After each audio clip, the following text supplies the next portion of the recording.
RMN Report.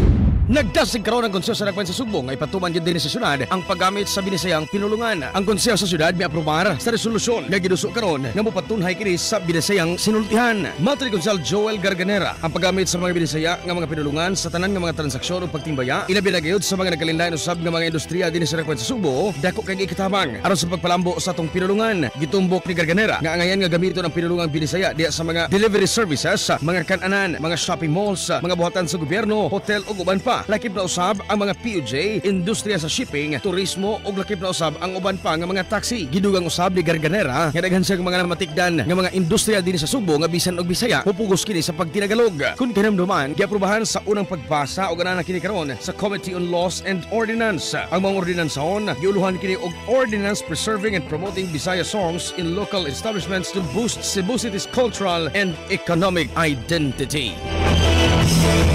Report gikan sa Konseho sa Nagpan sa Subo alang sa FM Balita sa Buntag. Kini sa Idol Clint nagtakod ikapugan sa magatod sa mga nagunang labas nga mga balita. Tatak RMN, tatak IFM Balita.